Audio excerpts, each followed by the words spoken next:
50 pounds of plastic. Oh. Oh, geez. Oh.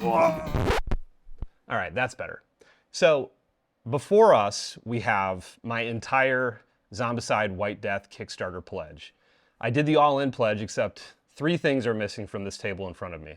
The extra tile pack, the plastic token pack, and then the 2 sets of like special exclusive dice that they did, which were the frost dice and the jade dice.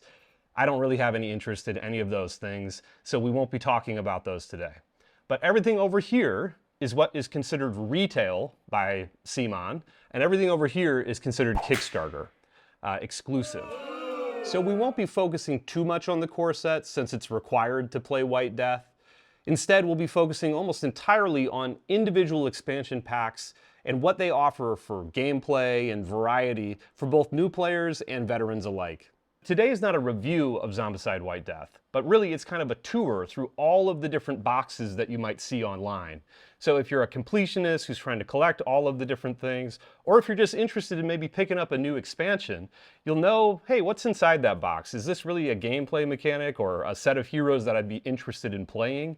Especially for these things over here that can become really, really overpriced really, really quickly because they're exclusive. Let the hate flow or let the love flow, whichever one you've got, put it in the comments below. So we'll start with the core set. You don't actually need anything else to play Zombicide White Death than just this single box right here. The thing that is most important to remember when you're working with any CMON Kickstarter style game is that the core set is essentially a stripped back version of the game that doesn't include many of the additional sort of expansions and mechanics that are then sold in smaller expansion boxes and, unfortunately in many cases, small, hard to find and often overpriced exclusive Kickstarter boxes. But what is included in this is 1 Abomination, 1 Necromancer, and the cards that go along with them to spawn them. You get 6 heroes that all look like they're pretty interesting, but they probably are missing some of the more flashy, ridiculous styles and abilities that some of the things that came in the stretch goals have.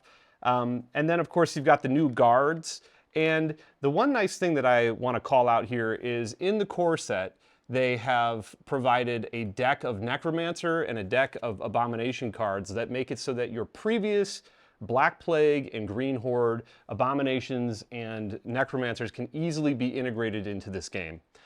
You've got 9 tiles, you've got the notorious lettuce here, which is really just the plague that the Necromancers spread across the board. And if you look closely, guys, it's got skulls in it, it's not lettuce. So again, if you're looking to play the game sort of in its barest state, this is all you need. You just got to pick up the core set. Our first expansion should be available at retail. It's called Eternal Empire, and essentially it introduces a campaign to White Death that's 10 missions long. You can play them also as breakouts, so you don't have to play it as a campaign if you don't want to. But it is set up so that you can do a full campaign with a campaign sheet that allows you to carry progress throughout the 10 different missions sort of sequentially. But the biggest thing that Eternal Empire introduces is the concept and game mechanic of chi. And you can kind of think of it in a simplified way as mana. It's a resource that you use to interact with the world and the new zombies that are here for you, as well as your skills and your equipment. Chi is gained by taking a meditation action on your turn. And if you meditate at a chi statue, you'll get twice the amount of chi. Right off the bat, you'll notice that you get 6 new heroes in this, and all of these heroes are equipped to utilize chi on their actual hero cards. So they've got abilities right from the jump that involve using chi to their benefit, either to manipulate guards or to manipulate weapons and also, use chi to fight against the zombies that they're going to be coming up against.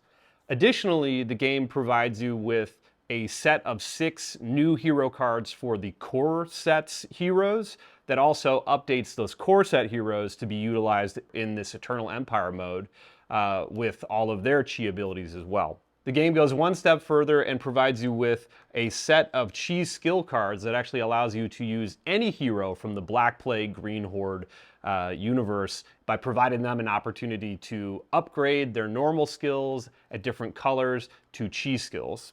So lots of backwards compatibility. It comes with new vault weapons, new starting weapons, and obviously it comes with new zombies. Most notably, there's the God Eater Abomination, and the God Eater Abomination targets chi statues, which, as I mentioned, give you twice the amount of chi when you use them, and the God Eater will go and smash them to bits if you don't stop him. A second zombie type in Eternal Empire is the Warden Brute, and the Warden Brute, when it's out on the board, makes it so that zombies cannot be killed unless you use chi. So focusing these guys down becomes a priority, obviously.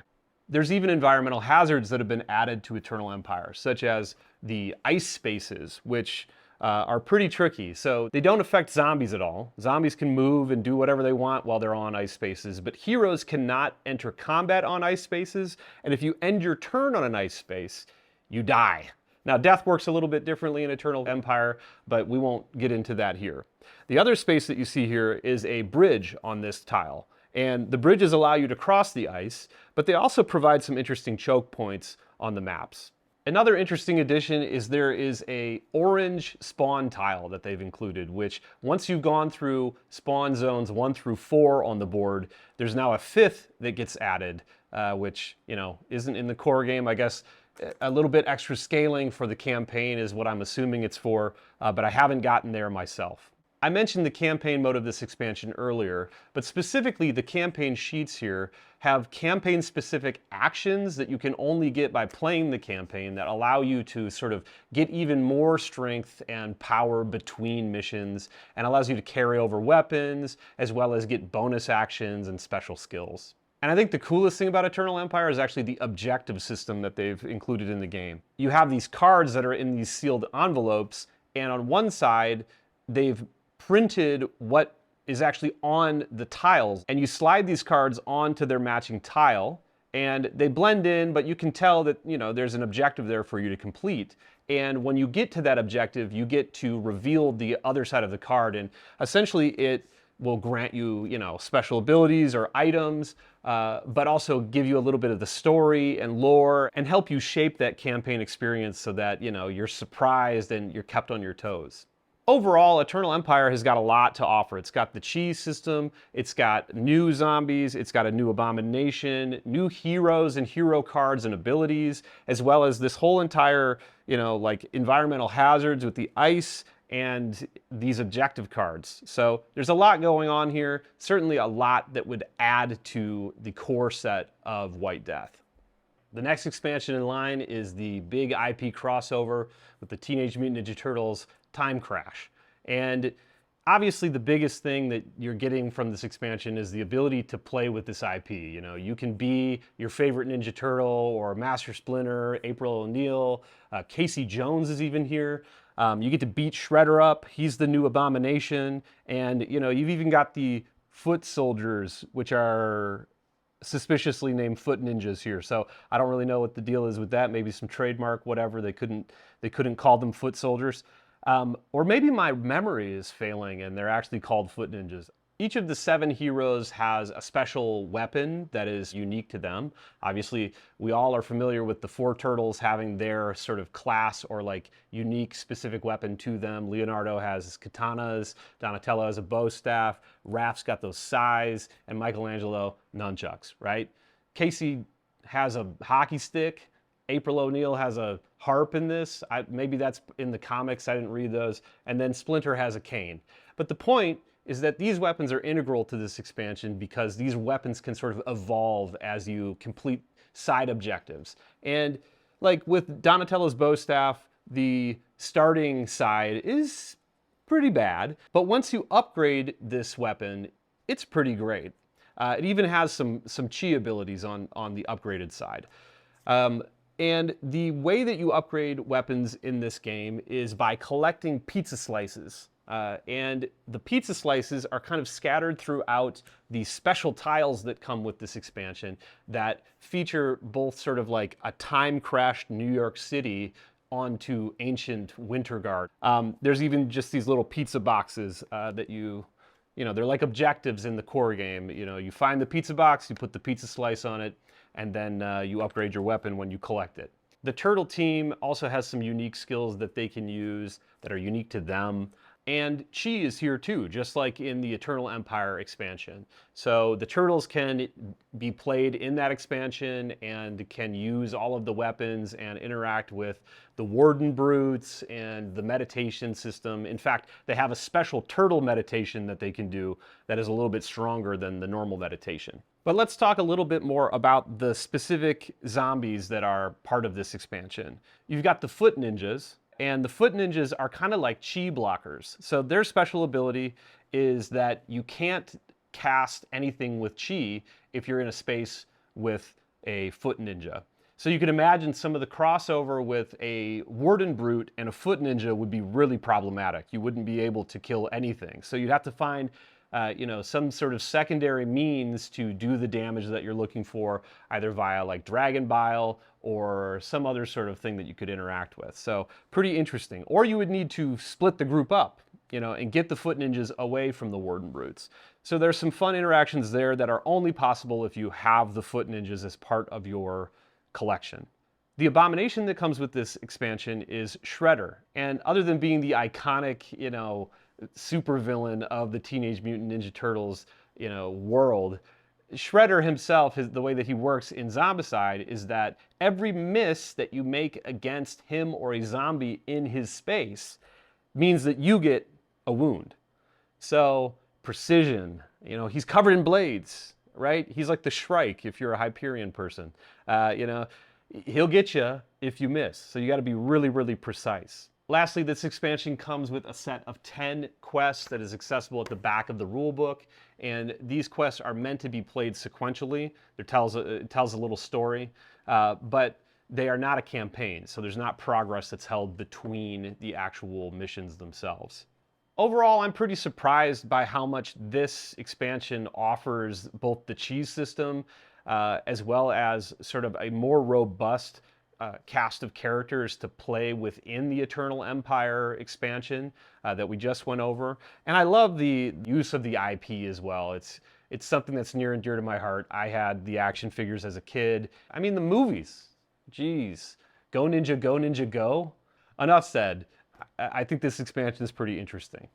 Next, we have our first small box expansion. This is also a retail expansion, so should be available as well to purchase as it reprints, etc. And this is Divine Beasts, which is an abomination set. What's really interesting about this is that it introduces a very interesting abomination approach, sort of almost like it's a miniature timed boss rush. And when you draw this Abominations card out of the zombie deck, you get the first of 4 Abominations that will come every 3 turns. Now, you might say to yourself, oh my gosh, so in 12 turns, if I can't kill these guys, I'm going to have 4 different Abominations just living on my board? No.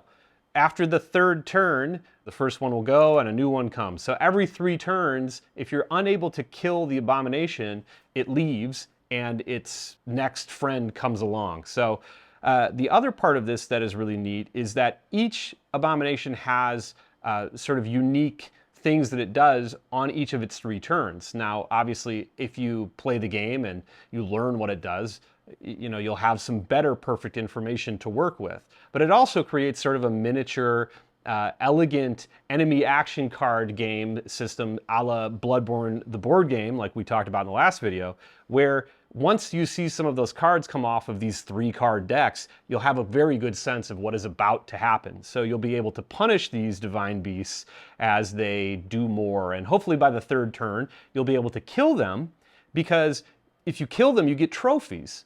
And the trophies are actually skills that are blue level. You can use these skills early on in game. And each one of them is unique. For instance, like when you kill the Black Tortoise, the trophy that you get is Ironhide as a skill. So this is a really cool expansion in my opinion, and definitely something that I'm always looking for with Zombicide is adding variation to the Abominations in particular, because it can oftentimes feel just very samey, like find the Dragon Bile and blow them up, or run away, if you're close enough to the final objective. So this is really neat. Unique monsters that have drops that you can use, that have little miniature decks that change their behavior, and it's all backwards compatible. So very cool, Divine Beasts. I like this one. This is the Climbers and Terrorcotta Walkers. So this is 2 new walker-type zombies, and we'll start with the Terrorcotta guys. At the top of their activation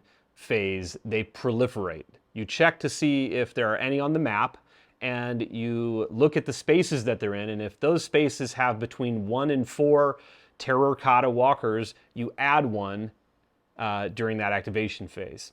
Up until there are 5 in a space. So it's sort of like they're spawning themselves. I don't know, like I think about the hives in Diablo 3, really in any Diablo game or any ARPG like that. You know, the mobs that spawn little mobs, or the mobs that spawn other mobs. You know, that's the sort of thing that I'm thinking here. These Terrorcotta walkers are just kind of making more of themselves, and so bursting them down is really important. And the climbers, well, it's in the name. They do exactly that. They climb over all sorts of stuff. In Wolfsburg, they'll climb over your ramparts. In Green Horde, they'll climb over your barriers, and they'll climb over ledges. So talk about like game changing as far as the way that you control where the Horde can go, oftentimes in Green Horde, is abusing that water ledge system. So these guys ignore that entirely. And finally, in White Death, the climbers don't need to find stairs to leave or climb onto a battlement walkway. They just can go right on up. Definitely things that make your game harder, and you know, I think that that's kind of one of the best parts about Zombicide is the variable difficulty. All right, so for the final retail available small box X pack that I've got here, we've got the Crossfire Pack. We've got zombies with crossbows, we've got guards with crossbows. And this X pack is completely reverse compatible to Black Plague and Green Horde, and you can swap these guards in for the guards in White Death as well. These guards work a little bit differently than the normal guards. They cannot do any melee attacks, and once per turn, just like a normal guard, you could allocate an action point to them and activate them to do a ranged attack against zombies. The thing that they can do that's really cool and special is kind of what I know as an Overwatch move. Overwatch as an XCOM. So you can essentially do a delayed ranged attack that occurs during the zombie activation phase with these guys. So on your turn, you'd say, all right, I'm doing a delayed ranged attack. You take one of these cards, and when the zombies activate, then your crossbow folks come online and they're able to take pot shots at zombies that come into line of sight. The other thing that you get in this X-Pack is a whole new set of ranged zombies. And these zombies can attack you for 2 damage, because it's a crossbow, so it does a lot of damage. You can't do an armor roll against it, and it's a range of 0 to 3. So extremely powerful mob, and definitely nothing to be trifled with. They'll put your heroes down quickly. So that's the Crossfire Pack. It's all about crossbows. You get a little Overwatch action. You get a little step a little too hard and die with a crossbow bolt in your chest action. But definitely one that I think mostly is about, again, variable difficulty. And you know, if you're looking for an extra additional challenge, these guys are the ones to choose. So for the first of the Kickstarter exclusive boxes that we'll be looking at today, I figured we should start with the 3D Battlements because they're both ridiculous and maybe not super desirable. I mean, you know, it is nice to have like a 3D obstacle instead of like a flat board when they're talking about something like battlements and zombies climbing up walls. But what I can tell you is that these are not particularly good looking. They're very samey. And, you know, they have enough texture that I think once they're painted up, they'll look fine. But they're not anything like spectacular, and they're very, very extra. I guess you could use these in like a D&D campaign as well. But, you know, if you're just looking at Zombicide and trying to understand, well, geez, what expansions would I want to get involved in? This is really over the top. And definitely not a Kickstarter exclusive that I would pay a ton of money for if... you know, you were just starting out or just sort of like medium level interested. It doesn't change the mechanics of the game at all. It's completely aesthetic, and even from an aesthetic standpoint, I'm like kind of bummed that it doesn't look better than it does. So, joke's on me, baby. You know, buyer beware, your mileage may vary. All right, so with the battlements out of the way, we are at our first small box expansion that is Kickstarter exclusive. These Berserker Walkers are reverse compatible, and they're a new walker type zombie, and essentially the catch with them is that they can only be killed with a melee killing blow. So all projectiles do not work against these guys. Things like Dragon Bile still will burn them down, but the real deal with Berserker Walkers is you gotta get in their face and you gotta run them through with a sword or some sort of melee action is the only thing that will kill them. A pretty neat addition. I think it'll create different types of pressure, especially in consideration of White Death being one of these games where you're up on a battlement and you're able to sort of snipe down at your enemy over and over and over again, especially with the addition of the Crossfire Pack that we just talked about. These guys don't care about the projectile fire. They don't care about heroes that are shooting arrows at them. They are only concerned with heroes that can go toe-to-toe in melee combat. So that's the Berserker Walkers. The by and far largest Kickstarter exclusive is the Frozen Fortress expansion, and this is basically an accumulation of stretch goals and daily goals that are made as, you know, the Kickstarter makes more and more and more money. If there was one thing that I would suggest purchasing if you're looking for sheer variety, it's this box. This is going to give you a ton of flexibility and a ton of variety to try different things and experience different game feels. But most importantly, I think the heroes allow you to have such flexibility in your team composition that you kind of can always try new things. Like there are 70 heroes that are included in just this box, 70, 7-0. And they all have different abilities. Some are trying to tank, some are range DPS, some, you know, are more support players. The heroes kind of are a shining star because it gives you so much flexibility in tools to approach the game with. One of the reasons why I'm kind of in love with Zombicide is I am an old World of Warcraft player, and there is nothing more fun to me than running 5-man heroic dungeons. Now, if you got the right group together, it was magic. And some of that comes together for me when I have this much flexibility in team comp. So, a little more specific about the box though. In Frozen Fortress, there are 16 abominations, and man, they do wild stuff. There's one that when you get the killing blow on it, it auto levels you to the next danger level, no matter what. Like, it doesn't matter if you're blue directly into yellow or yellow directly into orange. It just takes you right to the next level, and it drops you off with a vault weapon. Good luck, buddy. There's one where if you kill it, it's a horse, and it becomes your mount, and it gives you +1 action for the rest of the game. That's awesome. There's one that's like a creepy little baby that steals your equipment as it attacks you. And then, in addition to the 16 abominations, like I said, there are 6 necromancers that are all unique. And again, like, their skills are varied as well. There's one that freezes you. There's one that uses your noise against you. It makes it so that every game is different. All in addition to the fact that you can use all of this stuff within the Black Plague, Green Horde, White Death universe. So this box alone, the value, if you are dead set on increasing your flexibility in this game system, the value here alone is pretty high. Also, you know, if you're a painting mini addict like myself, who owns way more unpainted minis than I own painted, obviously there is an allure here as well. I'm cursed, and perhaps I'll paint myself out one day, who knows. The heroes are really, really awesome though. I mean, you know, you could sit here and spend an hour just reading the cards. The other thing that comes with this Frozen Fortress box are 4 special Kickstarter exclusive vault pieces of equipment. And that's sort of new-ish. Usually, you know, there's like a shield or maybe there's a piece of armor. But this is the Winter Guard armor set, and they all do pretty cool things. If you're looking for bang for your buck and massive amounts of variety and variability, Frozen Fortress is a good place to look. Our next expansion is actually not even for anything Zombicide.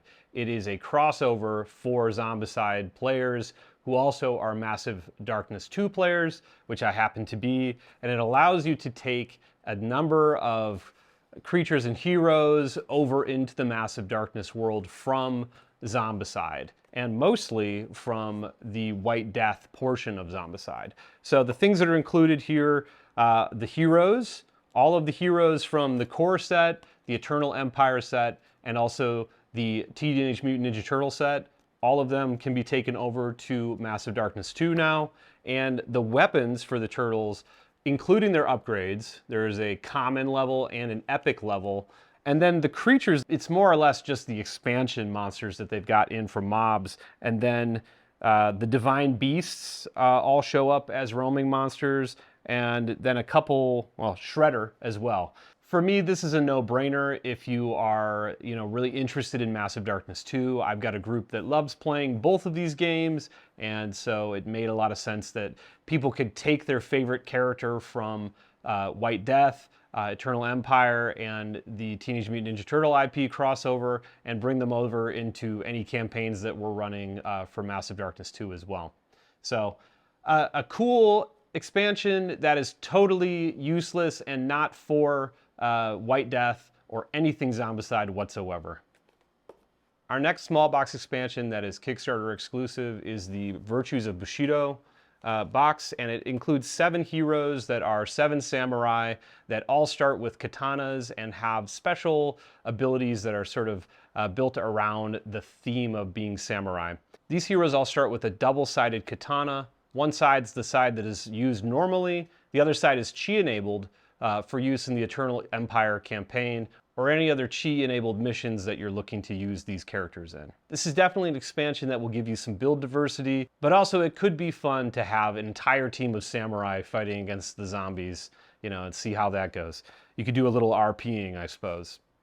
This small X-Pack that we have, Celestial Knights, is a hero expansion. It comes with 6 heroes, one that can double as a guard, and sort of the big catch for this expansion is that these Celestial Knights, they have what's called a Celestial Attack. One of them has a Dragon's Breath move. One of them can roll a ton of dice and make meteors come down into one space. But there is a high cost to these moves. It costs 3 actions per move, and once it's been used, it has to be recharged. So these are pretty interesting characters that have very, very powerful attacks. And remember, Princess Stellar is unique amongst these 6 heroes. She's not only a fantastic Celestial Knight that does very powerful attacks, but she can also be used as a guard.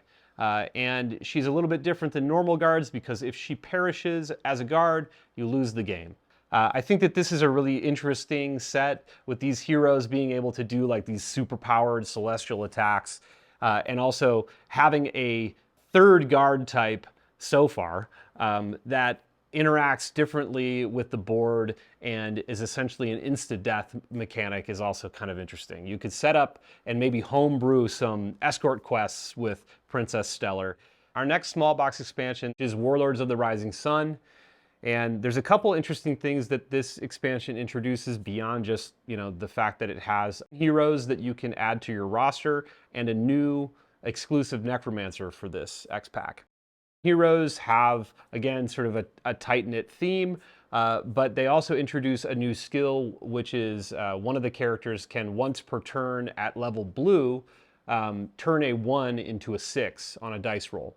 So again, some very interesting options that you can do with team comps, but also you could do some fun RPing if you wanted to just keep, the group of 7 together the way they are. The Necromancer is very interesting.